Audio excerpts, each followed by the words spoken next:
وبركاته. الحمد لله والصلاة والسلام على رسول الله وعلى آله وصحبه ومن والاه.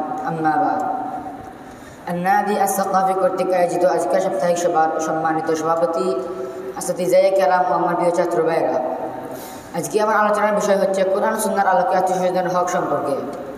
আল্লাহ তাআলা যদি তৌফিক দেন তাহলে এই বিষয়ে কয়েকটি কথা বলে নিজে আসন গ্রহণ করবে ইনশাআল্লাহ। মা তৌফিক ইল্লা বিল্লাহ। আল্লাহ তাআলা মানব জাতিকে সমাজবদ্ধ করে সৃষ্টি করেছেন। সমাজের ভিত গড়ে উঠেছে পরিবার, আত্মীয়তা এবং সামাজিক পারস্পরিক ভালোবাসার উপর। আত্মীয়তা শুধু একটি সামাজিক বন্ধন নয়, বরং এটি একটি ইবাদত, একটি দায়িত্ব এবং একান্তভাবে আল্লাহর নির্দেশ। আল্লাহ তাআলা বলেন, ওয়াত্তাকুল্লাহ আল্লাযী তাসাআলুনা বিহি ওয়াল আরহাম ইন্নাল্লাহা কানা আলাইকুম রাকীবা। অর্থাৎ তোমরা সেই আল্লাহকে ভয় করো যার নামে তোমরা একে অপরের নিকট দাবি করো এবং আত্মীয়তার সম্পর্ককে ভয় করো। এই আয়াতে আল্লাহ তাআলার নামে শপথ করার পরপরই আত্মীয়তার মর্যাদা উল্লেখ করেছেন। এটা আত্মীয়তার হক আদায় গুরুত্ব বোঝায়। নবী করিম সাল্লাল্লাহু আলাইহি ওয়াসাল্লাম বলেন, লাইসাল ওয়াসিলু ফিল মুকাফি ওয়ালাকিন্নাল ওয়াসিল আল্লাযী ইযা কুতিআত রাহিমাহু ওয়াসালাহা।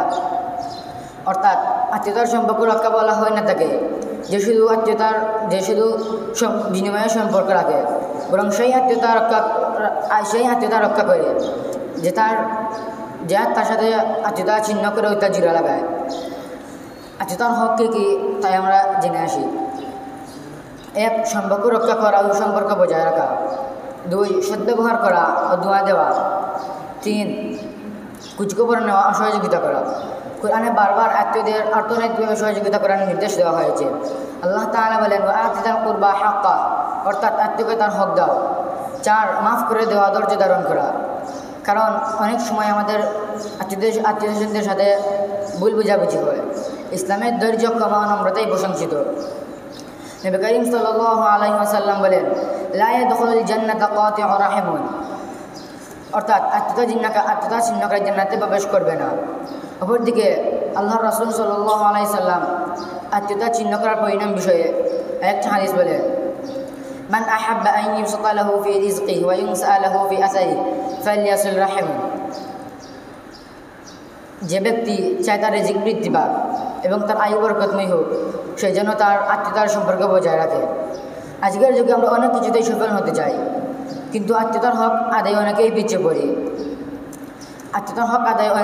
পড়ি। তাই আসুন আমরা আত্মীয়তার হক আদায় করে আল্লাহর সন্তুষ্টি অর্জনের পথে নিজেকে নিয়োজিত রাখি। ওয়া আখির দাওয়ানা আনিল হামদুলিল্লাহি রাব্বিল আলামিন। আসসালামু আলাইকুম।